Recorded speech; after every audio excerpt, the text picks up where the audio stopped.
The strangest thing my girlfriend ever asked me to do sounded so ridiculous that I actually laughed in her face the first time she said it, but years later, I realized it was hiding a heartbreak I never saw coming. My girlfriend, Rachel, was one of the most laid-back people I'd ever met. She never checked my phone, never cared where I went, never questioned who I was with. That's why her one weird rule made absolutely no sense. Every night after work, no matter how late it was, I had to leave her a 3-second voicemail. Not a text, not a selfie, not a phone call, just a short voice message. Something simple, leaving now, made it home, even just good night, as long as she heard my voice. At first, I thought it was cute. After a while, it became annoying. I worked overnight security at a shipping warehouse and my shifts were brutal. Most nights I didn't get home until 1 or 2 in the morning. Sometimes I was exhausted. Sometimes I forgot. And every time I forgot, Rachel would panic. She'd send multiple texts, then call, then keep calling. I used to joke that she acted like I was crossing a war zone just to get home. She'd laugh, but there was always something strange in her eyes afterward. Something I couldn't understand. One night, I finally asked her why hearing my voice mattered so much. She looked away, smiled weakly, and said, "It just helps me sleep." The answer felt rehearsed, like she'd used it 100 times before. Months later, everything changed. It was the middle of winter. Snow covered the roads. My shift ended late because of a security alarm that turned out to be false. By the time I left work, it was almost 3 in the morning. My phone battery was already dying. Halfway home, it shut off completely. No battery, no charger, nothing. I figured I'd explain when I got home, but when I walked through our apartment door, something felt wrong. The lights were on. Every single one. Rachel wasn't in the living room. She wasn't in the kitchen. Then I noticed a door at the end of the hallway standing open. The spare room she almost never used. As I got closer,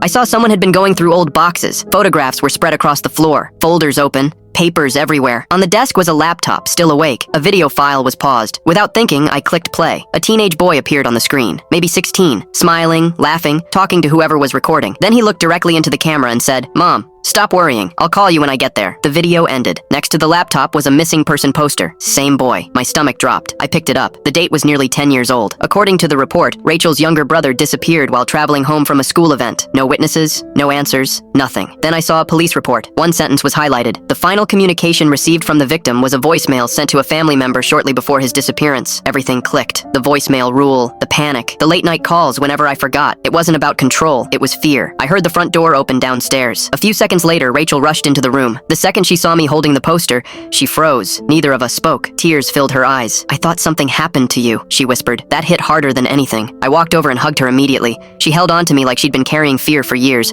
and maybe she had. That night she told me everything. The nightmares, the guilt, the silence that never healed. From that day, I never missed a voicemail again. Not because she demands it, but because somewhere deep inside, there's still a sister listening to an old recording, wishing she could hear her brother's voice one more time.